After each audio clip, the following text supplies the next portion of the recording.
"Drive on, your grace," said the footman. "It is only a flower girl." Reynold, 4th Duke of Penhurst, had his hand on the carriage door before the man had finished the sentence. The girl had gone down against the front wheel in the February sleet, and her basket had gone with her, and the whole of Ludgate Street was walking round her as though she were a broken crate. She weighed nothing. That was the thing he could not afterward stop remembering, that a grown young woman had weighed no more than a sack of meal in his arms, and that her hands were the wrong color, and that there were violets crushed all down the front of her shawl. "Home," he said to his coachman, "quickly, and you to the footman who had gone the color of paper, you will walk." Mrs. Pell, who had been his mother's housekeeper, and now ruled his house in Cavendish Place with the mild ferocity of a woman who had seen 4 generations misbehave, took charge in the hall without one word of protest, which told him more about the state of the girl than the doctor did. "Fever, hunger, and wet through, your grace," she reported an hour later in the small library. "She has not eaten properly in a week and not slept dry in longer. She is 21 or thereabouts, and she has a scar on her left shoulder, an old burn healed years since." Mrs. Pell hesitated, "and she would not let us take the rag off her wrist. She fought us for it, your grace, in the state she is in. Sarah had to promise her 3 times." "What rag?" The housekeeper laid it in his hand.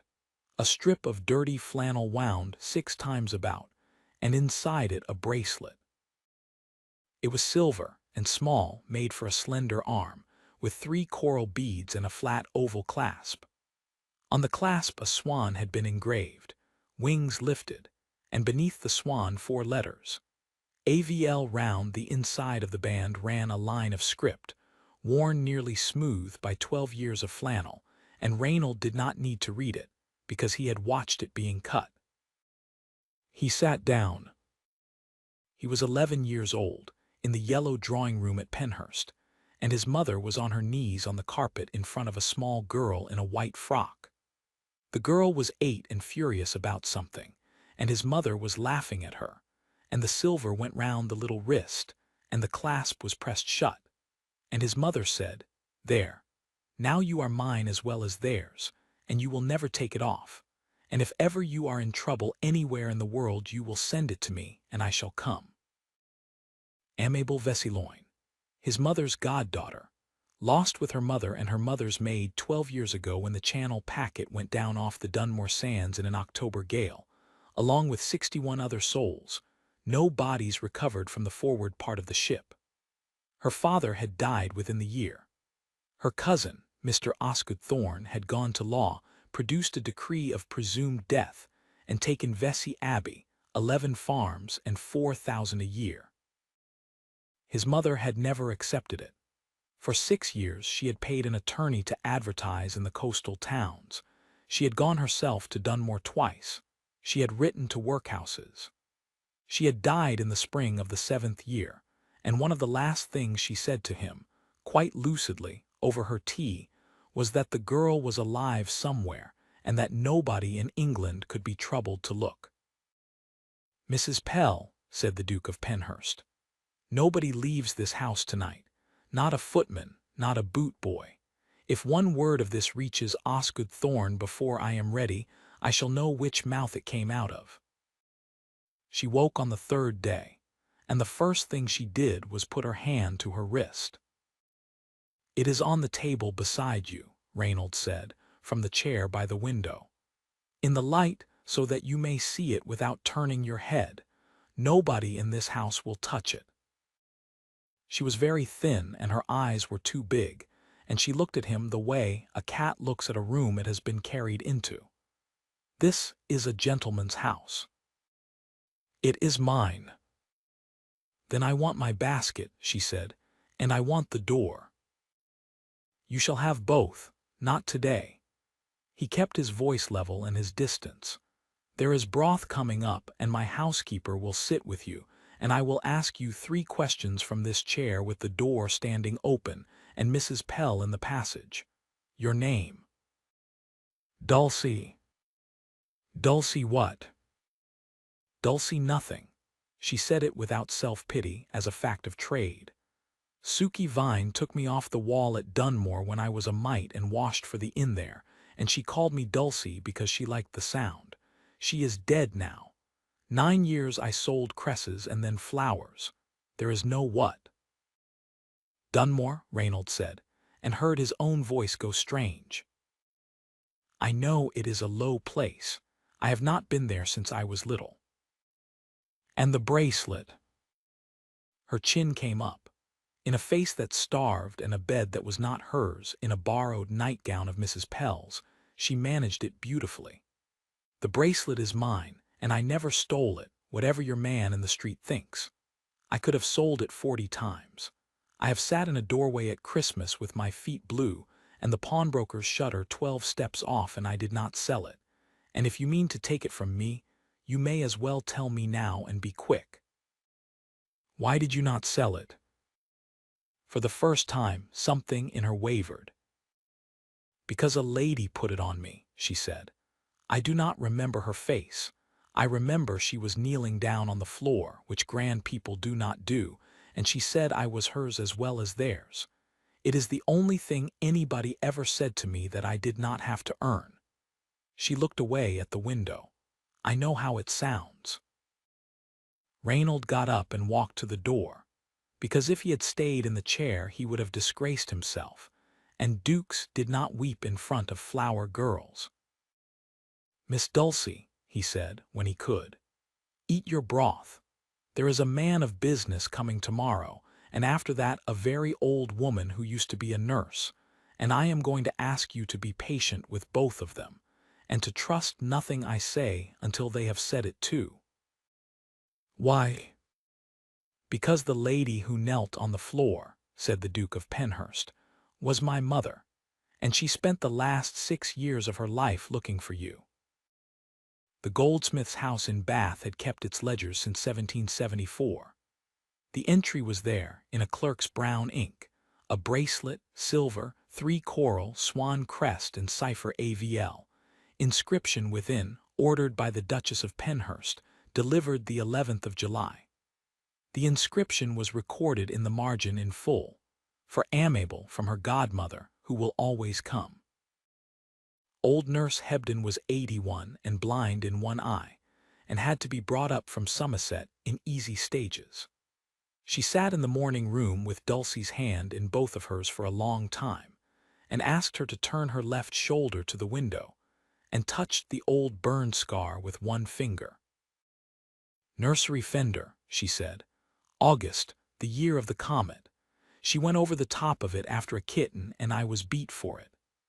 And then the old woman put her face into the flower girl's palm and cried until they had to fetch her wine. Mr. Osgood Thorne came up from Vesey Abbey within the week, having heard it from somebody, as men like Osgood Thorne always did. He was courteous for 11 minutes. Then he said that he pitied the Duke's credulity, that London was full of women with trinkets and a story, that a decree of presumed death was not to be overturned by a burn and an old nurse's fancy, and that if his Grace wished to keep a flower girl, he might do it without dragging a respectable family through the Court of Chancery. You will find, Thorne added at the door, smiling, that the town takes my view. It is a very pretty tale, your Grace, but the girl sold violets in the gutter, and no Whig in England will give her 4,000 a year on the strength of a bracelet. Reynold let him get as far as the hall. Mr. Thorne, in the year the packet went down, you did not advertise, you did not send a man to the coast, and you did not answer 3 letters from my mother. I have them. They are docketed and they are dated, and one of them lists the marks on that bracelet 6 years before this young woman came into my house. He came down 2 steps. You may take whatever view of the town you please. I intend to say her name in every drawing room in London until it is a habit. He did it too, and it cost her more than it cost him, which he had not properly foreseen. They came to look at her. That was the truth of it. The invitations doubled, and every one of them was an invitation to look. And Reynold, who had spent his life being feared, and had therefore never in his life been curious about a room, learned in 6 weeks what a room does to a woman it has decided to enjoy. At Lady Marchit's dinner a dowager asked her sweetly, across the table, whether she found silver forks confusing. Dulcie said that she did, that she had learned them on Tuesday, and that she had also learned to keep a stall on a wet market day without losing a farthing, which she recommended, as it wanted more arithmetic. Somebody laughed at her. Somebody else, more dangerously, laughed with her. She went straight and quiet in those weeks, like a plant in a room with one window. She learned everything they put in front of her. She had a memory like a strongbox and a way of watching hands. And she wore the bracelet outside her glove always, which the fashionable found provincial. Reynold began to be very much afraid that he was going to win her fortune and lose her entirely. It came to a point in April, in the small library, over the attorney's opinion. "He says it is likely," she said, holding the paper. "Likely, and 18 months and £200 in fees, which you will pay because I have nothing. And at the end of it, if the Whigs agree, I'm Miss Veseyloin of Vesey Abbey with 4,000 a year, and everybody who asked me about forks will call on me, and one of them will marry me." She set the opinion down. "Your Grace has been better to me than any one living. I should like to go away now before it is finished." "Where?" "Somewhere I am not a curiosity. I sold flowers, sir. I was cold and I was hungry and nobody looked at me, and I would rather that, on my honor I would, than be looked at like this." Reynold stood at the window with his back to her, and understood that he had exactly one honest thing left to do, and that he must do it now, while she still had nothing, because in 18 months it would be worthless. "Marry me," he said. The room was quiet enough to hear the fire. "Not when the case is won," he said, turning round. "Now, this week, before Chancery says one word, while you are Dulcie of nowhere with a basket and a borrowed gown, so that not one soul in England can ever tell you that I waited to see whether you were rich. If Thorne keeps the Abbey, let him keep it. I have more than any man needs, and my mother's money was never the point of view. If you win it, give it to your farmers or your almshouses, or burn it in the yard. I do not care." "You cannot mean it." "I have meant it since Ludgate Street, and I have been too much of a coward to say it while you were ill and in my house and dependent on my bread." He came a few steps nearer and stopped, deliberately out of reach. "Understand me. I am not restoring you. You were never lost, whatever the decree says. You were in Dunmore, keeping a promise to a woman you could not even remember, with a pawnbroker 12 steps off. I have been a duke for 19 years, and I have never once done anything as hard as that. I am asking you to have me because you are the bravest person of my acquaintance, and because this house has been cold since my mother died, and it is not cold now." She looked down at the silver on her wrist. "They will say you married a flower girl. They will say it for one season, and then they will say it as a compliment, because that is precisely how long the town can hold an opinion." His voice went rough. "Say yes, and I shall never ask you to be anything but what you are.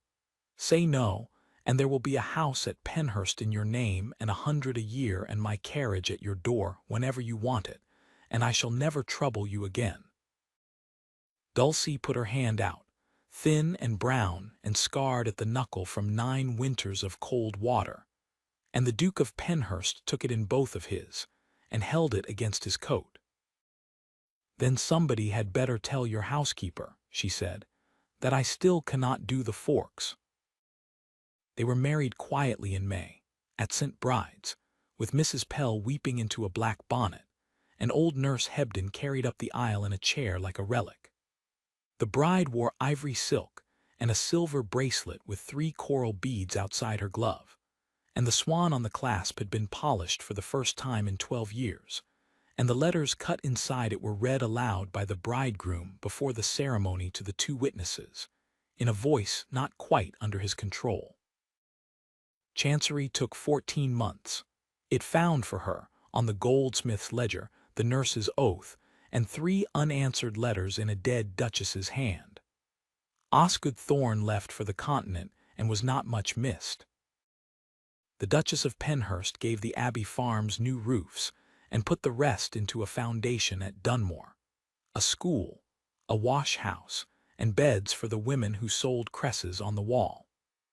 It was the only charity in the county whose accounts were kept by a woman who had once slept under that wall herself, and its committee learned quickly not to try anything clever with the figures. And in the yellow drawing-room at Penhurst, where a duchess had once knelt on a carpet, her son had a small portrait hung. A silver bracelet on a folded scrap of dirty flannel, painted exactly as it had been laid in his hand. Guests thought it an odd subject. "My wife's," the Duke would say, and would not explain further, and would go and find her, wherever in the house she was, and stand at her shoulder while she worked, for the simple pleasure of seeing the swan on her wrist in the lamplight.